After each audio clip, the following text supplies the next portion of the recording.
कर्पूरगौरं करुणावतारं संसारसारं। ओम शिवा, जय माता दी।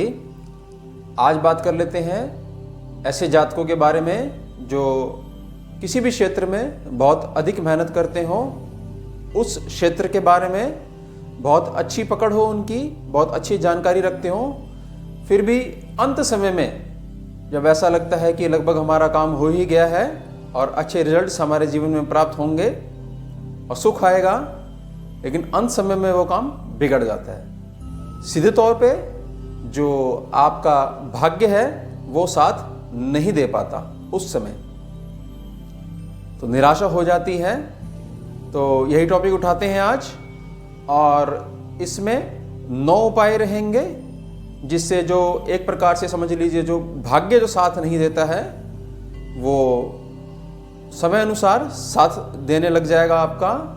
और उन उपायों में ऐसी कृपा छिपी हुई है कि कुछ मंगल रूप में धनागमन भी आपके जीवन में होगा।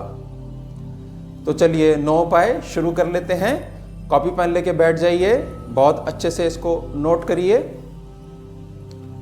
पहला उपाय है, किसी भी बुधवार या शुक्रवार को किन्नरों को उनके स्थान पर जाकर, जो उनका स्थान है वहां पर जाकर, एक हरी साड़ी, 1 किलो हरी मिठाई, कुछ भी हो सकती है, रंग थोड़ा सा उसमें हरा होना चाहिए, और श्रद्धा अनुसार दक्षिणा दें और उनसे प्रार्थना करें कि आपके सिर पर हाथ रखकर आपको आशीर्वाद दें और आशीर्वाद रूप में उनसे कुछ रुपए आप मांगे।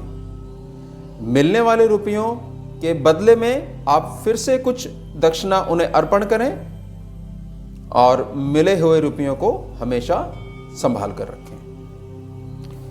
ये उपाय सबसे पहले इसलिए दिया गया है क्योंकि पहले भी मैं कुछ वीडियोस में जिक्र कर चुका हूँ किन्नरों के विषयों में, कैसे कृपा प्राप्त कर सकते हैं आप। तो बड़ा सौभाग्य रहेगा कि अगर वो आपके सिर पे हाथ रख दें, समझ लीजिएगा मतलब भाग्य वो आपका साथ देगा ही देगा, चाहे कुंडली में कैसे भी ग्रह बैठे हो आपके। बहुत ताकत होती है। और अपने प्रेम से अगर वो कुछ रुपए आपको दे दें, बस फिर तो आपको कोई रोक नहीं सकता। पॉजिटिव रूप में आपकी गति बहुत अधिक बढ़ जाएगी जीवन के क्षेत्र में। तो संभाल कर रखने का मतलब ये है इसमें यहाँ पर कि किसी भी पवित्र स्थान पर आप रख सकते हैं और जो भी आपका धन स्थान है वो रुपए वहीं पे आप रखे रहेंगे। चाहे बेशक वो कुछ सिक्के दे दें आपको, कुछ भी आशीर्वाद रूप में दे दें, कुछ नोट दे दें, तो हमेशा आपको उनको संभाल कर रखना है, प्रेम से रखना है। और कुछ कुछ समय में उनके दर्शन भी करते रहा करिए, जो भी दक्षिणा मिलेगी, और प्रणाम करते रहा करिए। दूसरा उपाय लिखिए, अपनी बड़ी बहन को किसी भी बुधवार वाले दिन उनकी पसंद अनुसार कुछ भी वस्त्र और मीठा भेंट करें और अपनी सामर्थ्य अनुसार उन्हें कुछ रुपए भेंट करें। अब उनके चरण स्पर्श करते हुए अपनी समस्या कहें और आशीर्वाद रूप में उनसे कुछ रुपए मांगे। मिले हुए रुपयों को अपने धन स्थान में रखें। उनसे कुछ रुपए मांगने का मतलब है कि आप उनसे प्रार्थना करें, बड़ी बहन से प्रार्थना करें कि ये भेंट स्वीकार करें और आशीर्वाद रूप में इन्हीं पैसों में से, या जैसी उनकी इच्छा हो अपनी तरफ से भी वो आपको आशीर्वाद रूप में दे सकते हैं, तो उन्हीं पैसों में कुछ पैसे अपने मिलाते हुए आपको वापस दे दें आशीर्वाद रूप में, और हमेशा उनको अपने धन स्थान में रखें। और ये उपाय मेरी सलाह रहेगी कि साल में कम से कम 2 बार तो कर ही लिया करो। रक्षाबंधन पे कर लिया करो, दूज पे कर लिया करो, 2 बार कर लिया करो, तो बहुत आपका भाग्य जो है बहुत अच्छे प्रकार से काम करेगा और बहुत आशीर्वाद आपको मिलेगा। बहुत सारे रुके हुए काम इससे बनने लग जाएंगे आपके। तीसरा उपाय लिखिए, किसी भी शनिवार को अपनी सामर्थ्य अनुसार 9 वर्ष तक की 11 कन्याओं को, 9-1 साल के आसपास की 11 कन्याएं हों, उनके पसंद अनुसार कुछ भी चप्पल या जूते उनको भेंट करें। 11 कन्याएं अगर माता रानी का आशीर्वाद हो आपको मिल जाएं, और एक अंदाजन मैंने बता दिया कि 9 वर्ष तक की कन्याएं, ऐसा नहीं है कि एक आध बच्चा को उनमें से थोड़ा सा बड़ा हो आप उसकी सेवा नहीं कर सकते। तो यहाँ पर शनि का जो करा जाएगा, यानी कि कुछ भी पैरों में पहनने वाले चप्पल या जूते, जैसे भी आपकी सामर्थ्य हो, अगर आप भेंट करते हैं तो इससे भी एकदम से जो भाग्य जो होता है वो आपका खुलने लग जाता है, और वैसे भी बच्चे प्रसन्न होंगे तो वो प्रसन्नता का आशीर्वाद भी आपको प्राप्त होगा।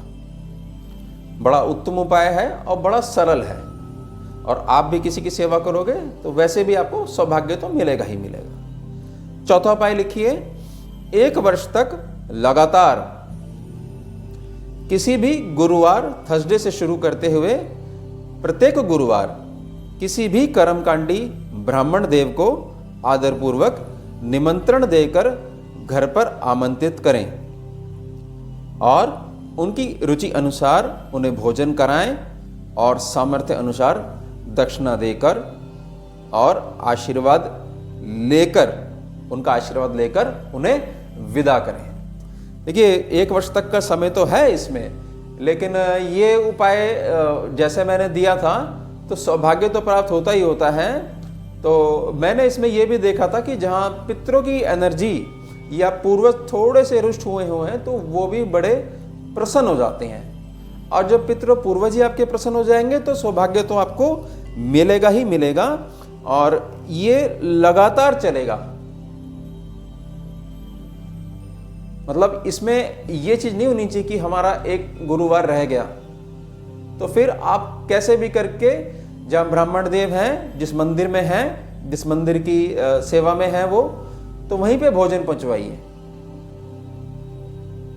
और कभी ऐसा हो कि भाई भोजन नहीं पहुंच पाया, रसोई नहीं पक पाई, ऐसा हो सकता है, तो भी अपनी तरफ से कच्चा भोजन और कुछ दक्षिणा जरूर पहुंचाइए। ये टूटना नहीं चाहिए उपाय, तभी फलदायी होगा।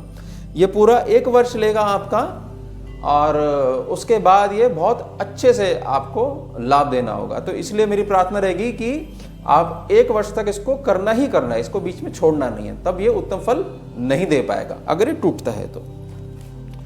5वां उपाय लिखिए, नित्य अपने घर में और पड़ोस एवं समाज में मौजूद बुजुर्गों के चरण स्पर्श करा करें, उन्हें अपनी समस्याएं बताते रहा करें और उनकी भी सेवा कर आशीर्वाद प्राप्त करते रहा करें। बुजुर्ग जो है हमारे समाज में, हमारे घर में, हमारे पड़ोस में, इनके पास ऐसा आशीर्वाद होता है, ऐसी कृपा होती है कि एक बार ये कहते हैं, बच्चा मेरे तक चल के तो आए, सारे काम बना दूंगा मैं। और आप कहाँ भागते हो? आप अपने ग्रह को ठीक करने के लिए भागते हो। अरे सारे ग्रह तो आपके घर में ही मौजूद हैं, क्यों नहीं पहचानते आप? हर वीडियो जो मैंने चंद्रमा से लेकर केतु तक की जो ये बनाई प्रसन्नता के लिए, हर एक वीडियो में देखिए मैं किस प्रकार से आपको समझा रहा हूं कि थोड़ा सा जाग जाइए। चल रहे हैं आंख पे पट्टी बांधकर, बुजुर्गों से अपनी समस्या तो कहिए, एक तो आपका दिल हल्का हो जाएगा, और जो उनका जीवन का अनुभव है, जो बड़े बूढ़े कह गए हैं, गुरुजन कह गए कि भाई ऐसी बाल सफेद नहीं हुए उनके, आपको क्या लगता है कि नहीं पता होगा उनको कुछ जीवन के बारे में, ऐसे बड़े हो गए? तो पैर छुइए उनके, उनकी प्रसन्नता मिलेगी। बड़े से बड़ा संकट तो वैसे ही चला जाएगा। या तो केवल भाग्य को जगाने की और भाग्य सुचारू रूप से चल सके उसका ये विषय है, उससे तो पता नहीं क्या क्या आ जाएगा। तो ये भी जरूर करना चाहिए, और भेद नहीं करना चाहिए बुजुर्गों में कि हम उनको नहीं जानते हैं, प्रणाम तो इत्यादि करना चाहिए। संस्कृति है हमारी, है, संस्कृति को छोड़ोगे फिर कुछ नहीं मिलने वाला। 6वां उपाय लिखिए, किसी भी पूर्णिमा को तिथि रहते हुए, मतलब जब तक तिथि है, बुजुर्ग विधवा माता की अपने सामर्थ्य अनुसार उनकी सेवा करें, कुछ देर उनके पास बैठें और अपनी समस्याएं उन्हें बताएं और उनका आशीर्वाद प्राप्त करते रहें। व्यापारी के लिए बहुत उत्तम उपाय है ये चंद्रमा का।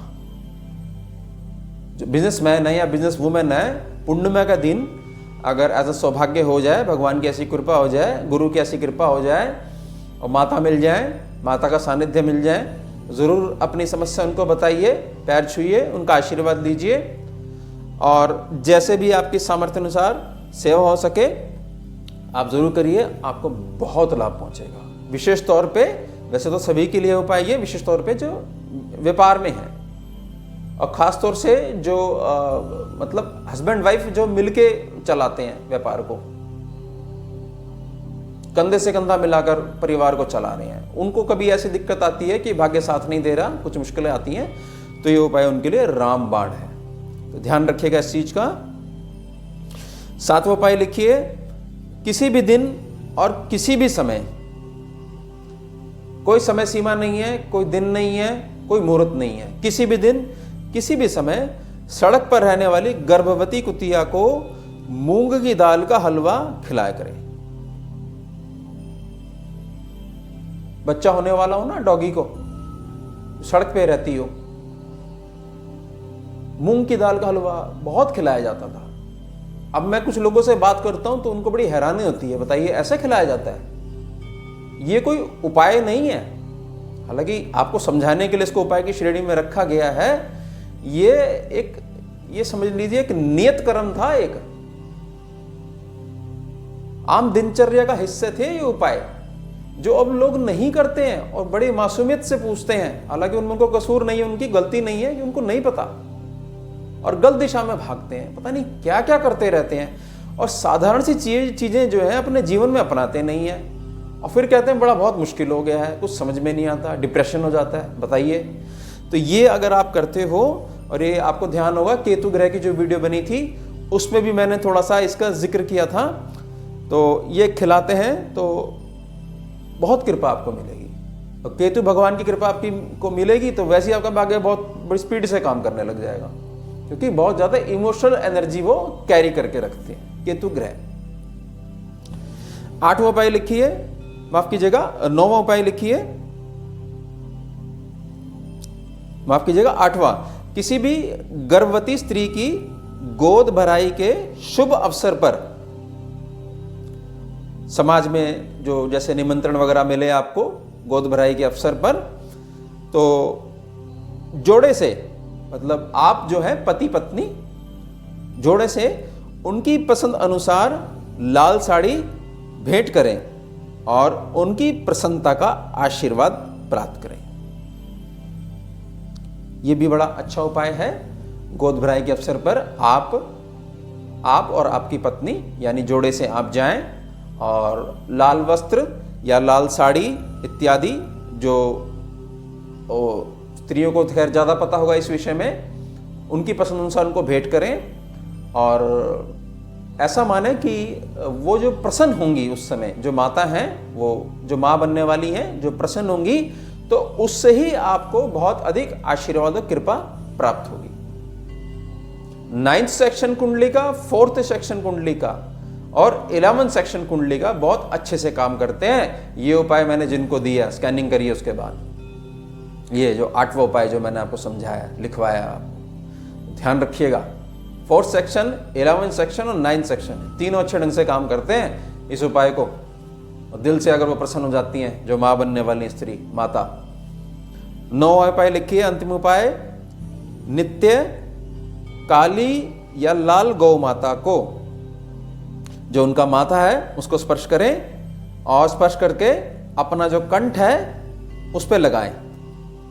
स्पर्श करें, माथा जो है गौ माता का, गौ का जो माथा है उसको स्पर्श करें और कंठ पे लगाएं, यहां पर अपने लगाएं, वहां से छुएं और यहां पर लगाइए।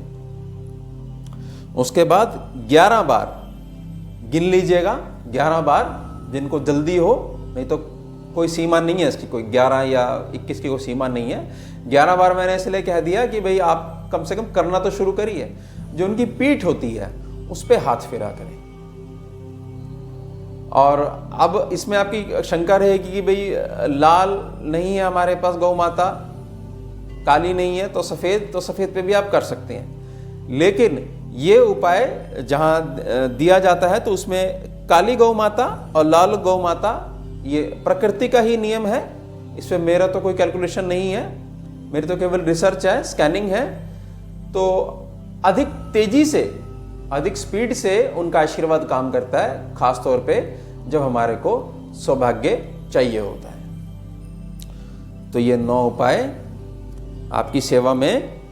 और ये कुछ चीज़ें ऐसी हैं जो व्यक्ति ये कहते हैं कि गुरुजी मेरे पास डेट ऑफ बर्थ क्लियर नहीं है, टाइम क्लियर नहीं है, तो ये उपाय उनके लिए भी है। भाई लगन नहीं बन पाता, हो सकता है कुंडलियाँ नहीं हो किसी के पास, तो ऐसा थोड़ी है कि उस पर कोई ग्रह काम नहीं करेगा या उसका जीवन कुछ रुक सा जाएगा कि उसको कुंडली के बारे में नहीं पता, अपनी ग्रहों के बारे में नहीं पता। तो ये उपाय वहाँ करने चाहिए। बस शरणागत हो जाइए जिसने भी आपको उपाय दिए हैं उसके प्रति, और जो उपाय जहाँ आप कर रहे हो वहाँ जो देवी देवता हैं या वहाँ जो जीव हैं जो इसमें हैं, वहाँ पर शरणागत हो जाइए कि भाई हमने कर दिया, नेकी कर दी, हमने दरिया में डाल दी, और उसका फल हमारे को मिलेगा ही मिलेगा। और इस विषय में वीडियो से रिलेटेड कोई क्वेरी हो आपकी तो कमेंट सेक्शन में कमेंट कर दीजिएगा।